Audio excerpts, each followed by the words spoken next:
Hello, in this video I will use a tiny saw, search for fingerprints and turn a grey piece of plastic into a 3D clear light. Hello fellow hobbyists, I'm Matt the Inner Nerd and this video is about making clear resin position lights. The first thing to do is cut away any grey plastic using a razor saw and sand it back, making sure it's square within the boundary of the original light moulded in the kit.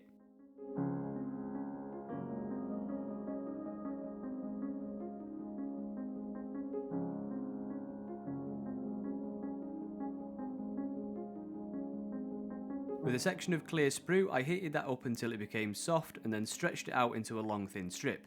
It's really easy this part, just wait for the exact right moment and then just pull.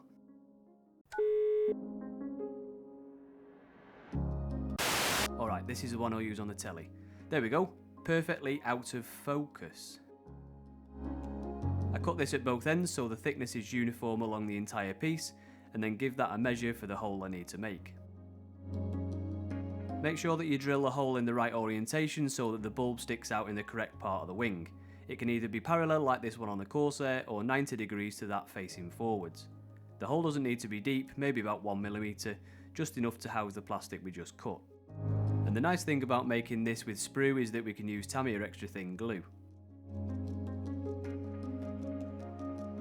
After everything's dried up, I paint the back section of the light with silver paint. This one's from Citadel, but you can use anything that's a bright silver like X11 from Tamiya.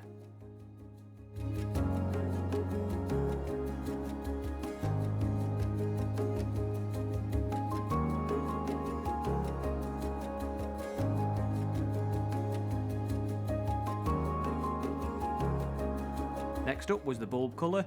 This side was green and the other side was red. I used the clear paints from Tamiya acrylics to do that. Then it was time for the lens itself. I use UV clear resin which I found on Amazon, and there's a link in the description below to the equipment I use in this video. And if you buy using those links, I'll get a little bit of commission and it'll go towards the channel, so I thank you in advance. You use the UV resin straight out of the tube and I applied it with a piece of solder wire, but you can use a cocktail stick.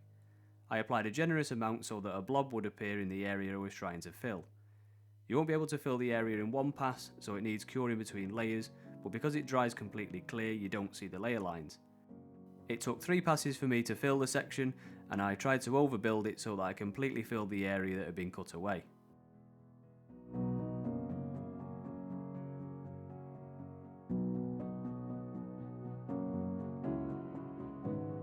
After that's done, which is quite fast since the UV light cures the resin layers in around 1 minute each, I moved straight on to sanding it into shape using 800 grit sandpaper. This takes down the overbuilt resin and makes it smooth to the surface of the wing. You have to be careful here to form the surface correctly so that the elliptical shape of the wing flows into the light as it does like on the real thing.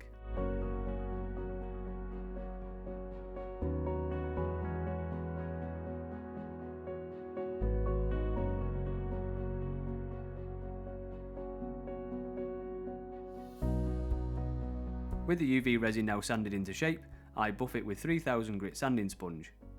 You can use sandpaper as well, but I find that the sponge is a bit more forgiving on curved surfaces. The UV resin is now getting smoother, but it's not quite as clear as we can get it. I used Tamiya fine polishing compound to buff the surface one last time until the light became completely transparent. If you can't get hold of Tamiya compound, car polish does a similar job. Just make sure it's polish and not wax. The wax won't work, especially when it comes to adding paint.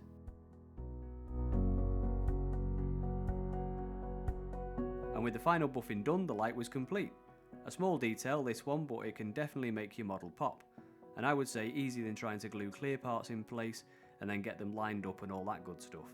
This way the light actually becomes part of the surface and the bulb set inside. You can also use this method for other lights around the model that sit under the wings, like on a P51 for example, or under the fuselage on modern jets. So that's it for this one. Shorter than usual, but I'd like to thank you so much for watching. My next video will be back to normal with a full video build, but before then, make sure you hit that like button, comment any questions down below, and check out the description for a link to the equipment I used. I'm Matt the Inner Nerd, and until next time, happy modelling!